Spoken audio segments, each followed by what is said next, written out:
So here in Philipsburg, people are getting set up for the day, set up for the tourists that will be coming in, paying for a chair, an umbrella, whatever other services are provided here, drinks, food. You can get a good indication of the stimulating effect that the cruise and the tourist industry has. It creates a lot of jobs, net employment, puts money in locals' pockets, allows them to acquire goods that they need.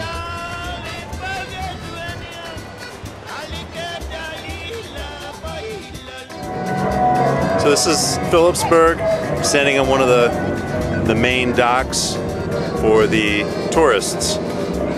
Very important part of the economy here.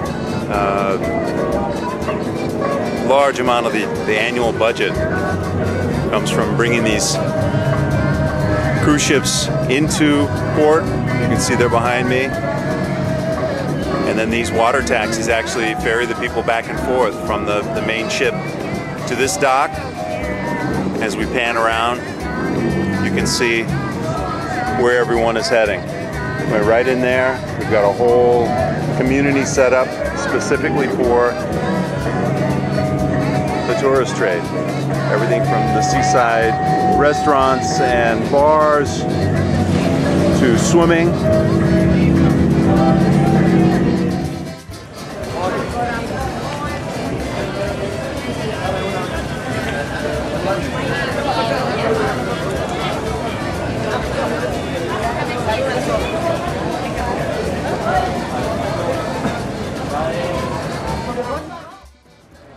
Now I'm thinking that the afternoon.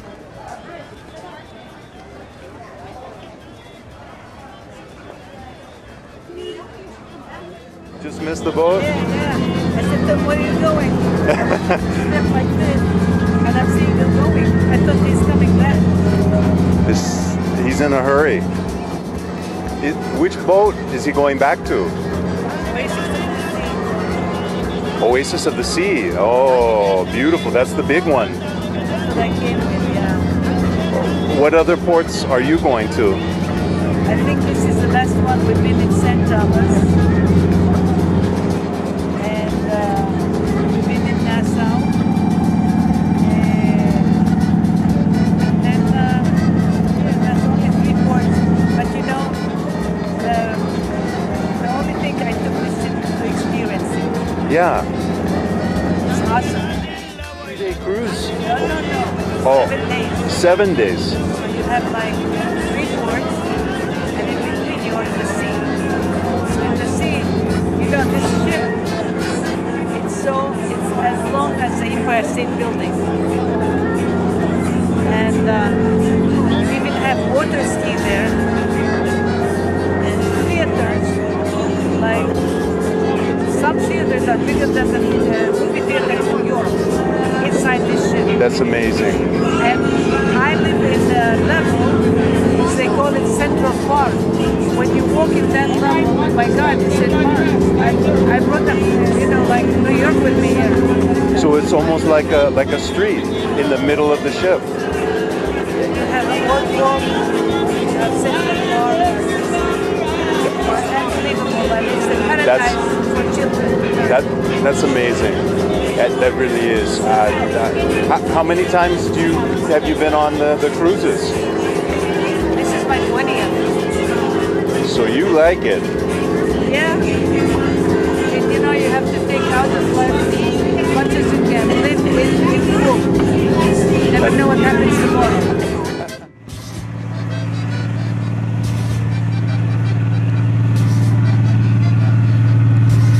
So off in the distance we see the Oasis of the Sea.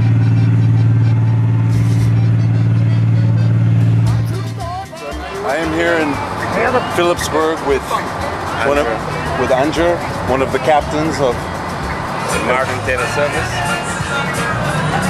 How many cruise ships come in? During the season we find sometimes 8, 7, and mostly every day we get ships in port. We're transporting these people back and forth. sometimes we make about 20 trips. 20 trips. Because we're doing it every 10 minutes. We're running back and forth from point to point, just transporting the passengers. There's no delay. How long do each of the ships stay tied up here? They stay basically almost for the whole day, because when it comes in around 7 and they normally stay at 6. And we work until the ship sails. So okay. Whenever they rain, we'll be working all the time. Yeah. So some passengers come first thing in the morning and spend the whole day. Others might just come at lunchtime. Yeah, some come lunchtime, some go to the beach, some go to excursions, visit some different sites, and it's basically just having fun. Has the tourism helped the island? Is it bringing good money for everyone? Yes, definitely. Because the country is based on tourism. This is the main income for the country, tourism. So whenever the person comes in, this is what builds up the country. Presently, we have all different docks being built. We just recently built a pier for the Oasis, which is the largest ship. Oh, yeah. So there's a lot of investment to upgrade the tourism in Sint Maarten. Shops, everybody are getting a little money right now, so they're fixing all the roads, make it more safer that everybody can walk at ease, you know. That's great. So the government provides a lot of assistance to help maintain the docks or build the new terminal. Yes, they do. Yeah, it's pretty good. The government are doing the best to make sure that the tourism keep coming all the time. In the season where we have a lot of tourism, in the off season, probably we might get 2 ships per day or 1 ship per day, but they normally come in and out. Yeah, but it's pretty nice down here. That's great. Well, thank you very much. You're welcome for speaking. Establishments here being constructed. Prime location, right on the corner, just near the receiving dock or the arrival and departure for passengers.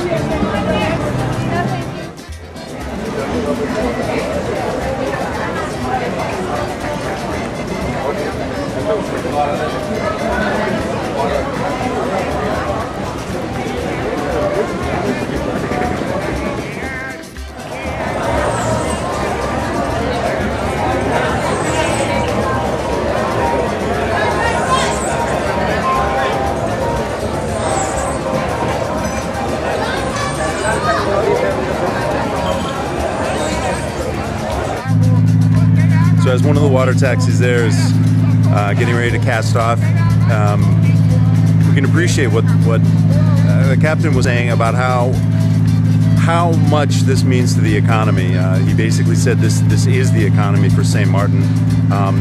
They begin work early here on the water taxis, ferrying people back and forth, and work all day long. As he said, every 10 minutes they're shuttling people back and forth.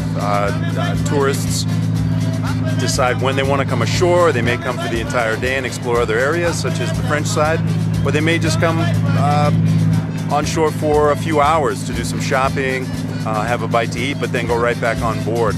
As the passenger said on the Oasis, she's staying in a room that overlooks an area which runs down the center of the ship, which is as big as, she said, as an actual street in New York. And you could just hear from what she was saying, she was still in awe for just how big that boat is. So again, an example of how coastal zone development, the improvement of the facilities here, the building of the dock to receive such ships, as the tourist industry is now starting to produce such oases of the sea, or some of the even larger ones, will continue to help funnel money into these economies and allow them to keep functioning, creating jobs, keeping locals here instead of having them move to different areas of the world in search of employment.